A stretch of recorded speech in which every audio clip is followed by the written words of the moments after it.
대중과학서를 집필하기 위해서는 무엇을 먼저 해야 할까요?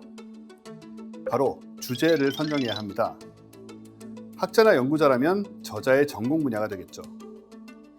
이때 칼 세이건의 코스모스처럼 천문학 전반을 인문학적 관점으로 다룰 수도 있고, 이강환의 우주의 끝을 찾아서처럼 천문학 중에서도 우주 가속 팽창이라는 지엽적인 영역 하나를 다룰 수도 있습니다.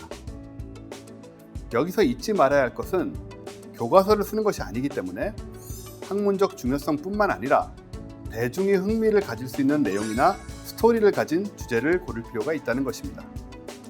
물론 이 주제는 저자가 세상에 말하고 싶은 것과도 맞닿아 있어야 합니다. 그런 것이 아예 없다면 굳이 책을 쓸 이유는 없으니까요. 다음으로 주제를 선정했다면 목차를 잡습니다. 이 목차는 집필 과정에서 바뀔 수도 있겠지만 우선 책 전체의 틀과 방향, 톤을 잡는다는 점에서 매우 중요합니다. 예를 들어 코스모스 1장의 제목은 코스모스의 바닷가에서, 2장은 우주 생명의 푸가인데, 이 두 장의 제목만을 봐도 책의 분위기가 정서적이고 인문적이 될 것이라는 점을 알 수 있습니다.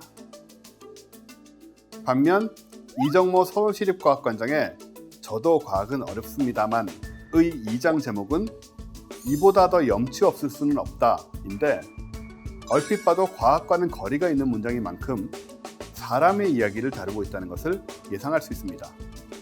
실제로도 비과학적이고 비합리적인 사회현상들에 대한 비판을 담고 있죠. 그리고 이렇게 목차를 정했다면 이제 책의 구조를 만들어 가야 합니다.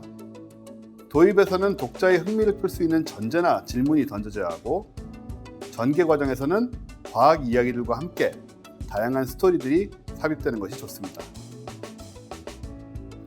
예를 들어 데이비드 보더니스의 E는 mc제곱에는 아인슈타인의 이야기만 담겨 있는 것이 아니라 세계에서 가장 유명한 이 공식을 끌어낸 바탕을 만든 패러데이 등 이전 학자들의 업적이나 삶도 소개되어 있습니다.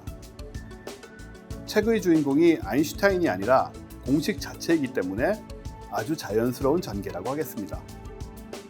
이어 클라이막스에서는 책의 주제가 되는 이론이나 업적의 수립 과정과 이를 일궈낸 사람들의 드라마가 펼쳐지고, 결말에서는 그 이후의 이야기, 그리고 의미와 영향에 대한 정리로 이어질 수 있을 것입니다. 이외에도 접근법은 다양합니다. 하지만 최근 대중과학서는 스토리텔링을 매우 강조하고 있기 때문에 드라마틱한 요소들을 잘 사용하는 것이 꼭 필요합니다. 그리고 다행히도 과학계의 역동적인 측면 때문에 그렇게 사용할 수 있는 소재들은 무척 많다는 장점이 있습니다. 이렇듯 대중과학서의 저자가 된다는 것은 결코 쉬운 일만은 아닙니다. 아무리 많은 전문 지식을 갖고 있어도 그것을 문장으로 풀어내어 대중에게 감동을 주는 것은 전혀 다른 것이기 때문입니다. 그래서 좋은 대중과학서를 쓰기 위해서는 우선 좋은 대중과학서를 많이 읽어야 합니다. 그리고 그 저서들의 서술 방식이나 감성의 표현에 익숙해질 필요가 있습니다. 그 밖에 전문가가 교양서를 쓰는데 어려움을 느끼는 경우는 전문 영역 외의 교양이나 상식이 부족할 때입니다. 평생 공부와 연구, 실험에 묻혀 살아온 과학자들에게 인문적 교양을 쌓거나 예술 작품을 감상할 기회가 많지 않은 것은 당연한 일일지도 모르겠습니다. 하지만 대중의 언어를 사용하고 그들의 관점에서 과학을 전하기 위해서는 과학 외의 영역에 대한 식견이 큰 도움이 됩니다. 예를 들어 코스모스에는 일본에 사는 사무라이 개의 일화가 등장합니다. 시모노세키 바닷가에서 주로 접히는 작은 개인데, 등껍질의 모양이 사무라이 얼굴을 닮아서 과거 그 지역 해전에서 몰살된 사무라이들이 개로 환생했다는 전설이 전해져 왔죠. 물론 이런 모양이 나타난 이유는 정말로 원혼이 환생해서가 아니라 우연히 사람의 얼굴을 닮은 개가 나타났고, 그것이 사무라이들의 환생이라고 생각한 마을 사람들이 먹기를 기피해서 많은 자손을 남길 수 있었기 때문입니다. 이는 전형적인 자연 선택설의 논지일 뿐이지만 이 대목의 훌륭함은 먼 이국 땅에 전해오는 사무라이 개 전설이라는 역사적 소재를 찾아내어 생명력 있게 진화의 기본 이론을 설명하고 있다는 점입니다. 결국 한 번 들으면 잊혀지지 않는 힘을 가진 이야기가 된 셈이죠. 또 다른 예로 신경학자 올리버 섹스가 쓴 뮤지코필리아는 뇌와 음악의 관계에 대한 무척 흥미로운 책입니다.